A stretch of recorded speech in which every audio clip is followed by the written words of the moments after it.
সমস্যা যেটা পাইলসের সমস্যা নিয়ে এসেছিলাম। আচ্ছা। আর তার সঙ্গে আমার একটা লিভারের প্রবলেম ছিল অনেক দিনের, সেটা যে আমি কিছু খেতে পারতাম না, তো এত জ্বালা যন্ত্রণা, তার সঙ্গে ইচিং প্রচন্ড ভাবে ছিল। আচ্ছা। হ্যাঁ, মানে স্থির থাকতে পারতাম না এরকম।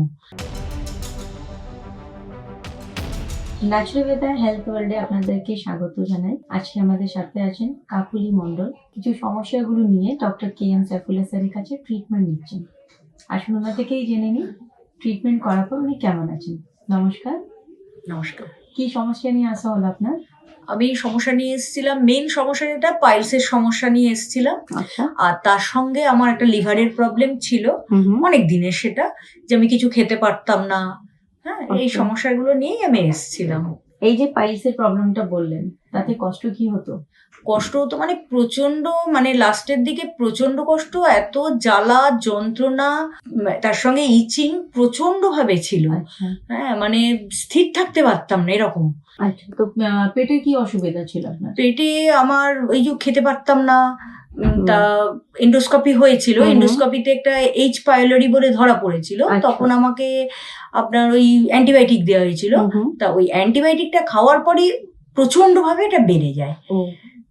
আর যে লুজ মোশন একটা প্রবলেম হতো আপনার, সারাদিনে 5-6 বার যাওয়া হতো, তো এখন ওষুধ খাওয়ার পর কন্ডিশনটা কেমন?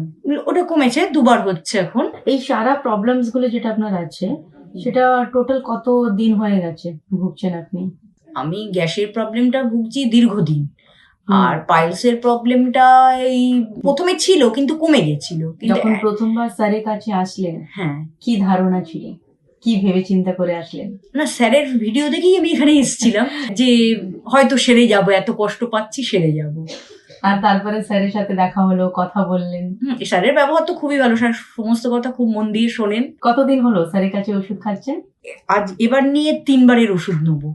আচ্ছা, মানে 2টো ভিজিট কমপ্লিট হয়েছে। 2টো ভিজিট কমপ্লিট। তার মধ্যে কেমন বোঝা গেল? 75% মতো কমেছে, এখন পুরো কি ওর নয়। ডেফিনেটলি একটু সময় দিতে হবে। হ্যাঁ, কেন আপনার প্রবলেমটা আপনি নিজেও জানেন, কি কত পুরনো ছিল, কিরকম কন্ডিশনে এসেছিলেন। হ্যাঁ, সেখান থেকে ভালো।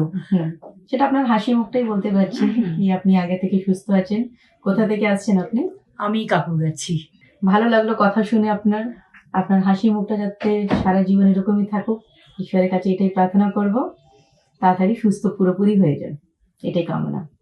मैं बीइंग अ डॉक्टर कमिटेड हूँ अपने पेशेंट के लिए, ईमानदारी के साथ, सच्चाई के साथ, मोहब्बत के साथ उनका ट्रीटमेंट करने के लिए, उनका ख्याल रखने के लिए, उनकी बातों को सुनने के लिए और उनके दर्द के लिए मरहम बनने के लिए।